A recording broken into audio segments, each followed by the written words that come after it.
unusual, by the way. And Waterford was tomorrow. So we started asking people that we knew. We were at a youth hospital, which was actually a old horse farm in Dingle. And somebody said that they knew some people whose kids had moved out, they'd been going to college, and once in a while they rented a room. And we got the phone number.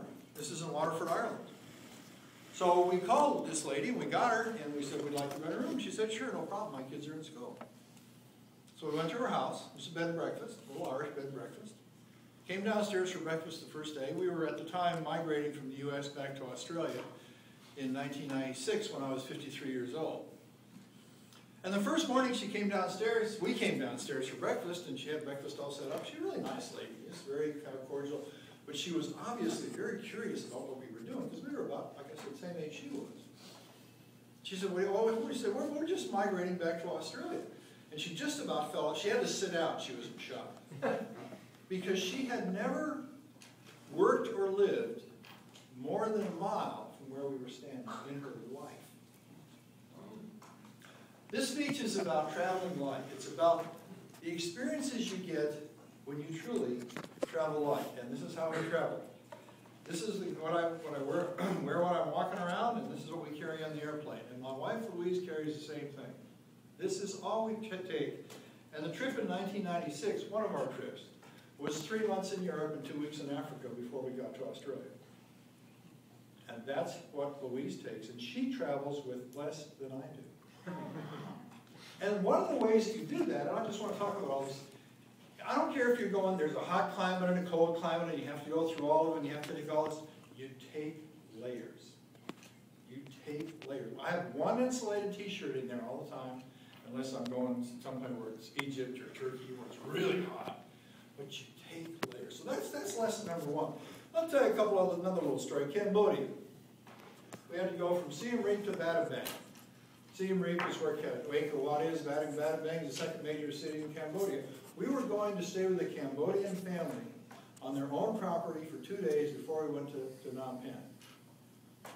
No running water, no electricity, but the real interesting part of it was taking the boat across the Tony Sap. The Tony Sap is a huge lake. There's 20,000 people that live on the lake.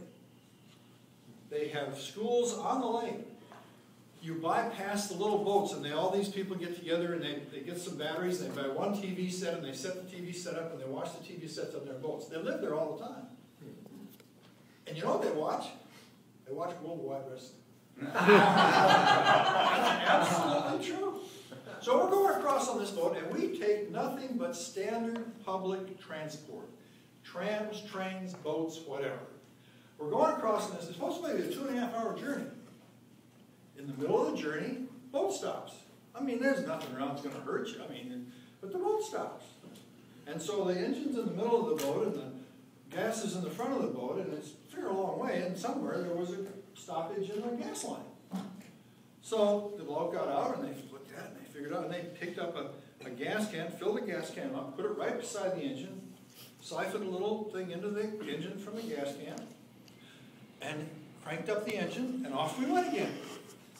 And then the guy was standing right here, and the gas tank was right there, and he lit a cigarette. And I said to Louise, we're going to have to jump off this damn boat. Nothing happened. But what I'm saying, once in a while you take a little bit of a risk. That's about the riskiest it gets for us. You know, we don't take any unnecessary risks, but we travel light, and part of that is taking the local transport. You meet people on the local transport that you would normally not meet. For example, in St. Petersburg. I was just talking about it. We got up in St. Petersburg the first day. We had, to talk about no idea what we were doing. Didn't know a word of Cyrillic, no Russian. We were staying with a Russian lady in her own apartment, which we try to arrange whenever we can. Because then you really get to know the people. The lady was a retired elementary school art teacher. She took on people because her income per month from the Russian government was $100.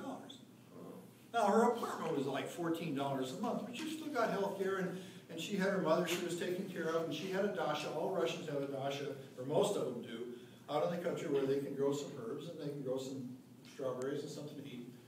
She's a really nice lady, but we went out the front door, down the road, around the corner, heard this wonderful, wonderful sound. It sounded like a choir. We were around the corner from Nevsky Prospect, which is the best street in Russia, probably one of the best in Europe. I mean, it is fabulous, just nothing short of fabulous. One end of it is a Neva with the summer palace, or the winter palace, which is now the Hermitage, which is one of the finest art museums in the world. And there are castles along both sides. It's just incredible. And the girls are wearing top-notch French dress, you know, right out of Paris, the best outfits you've ever seen in your life. There was a suit place across the street where the Russian people, the guys that had money, bought suits that I couldn't walk into to save. I mean, it was started out $1,000 a suit. But the point is, first of all, where we heard the sound was in front of the Kazan Cathedral. And the Russians stand up to hear church, and they sing the most wonderful music you could possibly imagine. And we would never in a pig fit have heard that on tour. But the other thing I want to bring up is we don't speak a word of Cyrillic. And yet people always say to me that haven't traveled much, how do you do that? Well, you do it by asking for help. And you do it by having a reasonable amount of intelligence. I mean, if I can do it, anybody can do it. So I got a map of all the Russian transport in St. Petersburg. I speak no Cyrillic, remember, but I know what a number is. And it was all numbered. So for 2 weeks, we traveled all over St. Petersburg. We went to Finland on a train from Leningrad Station. We went out to the Summer Palace, Pushkin, which is wonderful, all on a train, and all on public transport, and all not speaking a word of the local language. So there's nothing to it. All you got to do is have a little common sense and go out there and try. So what I wanted to persuade you to do, number one, is to try to travel light. Because in doing so, by the way, nothing goes in the hold of the airplane. This goes in the airplane, not in the hold.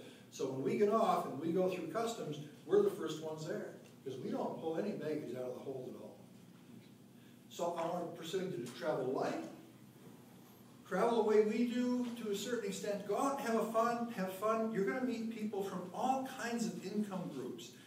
On public transport, you're going to see all kinds of different things when you ask. We were in front of a train station in St. Petersburg, pulled our map out, and said to this guy, where are we? Because we really didn't have a clue, quite frankly. We came into a station, didn't know any, and he just pointed there, and then I can get back to where we wanted to go.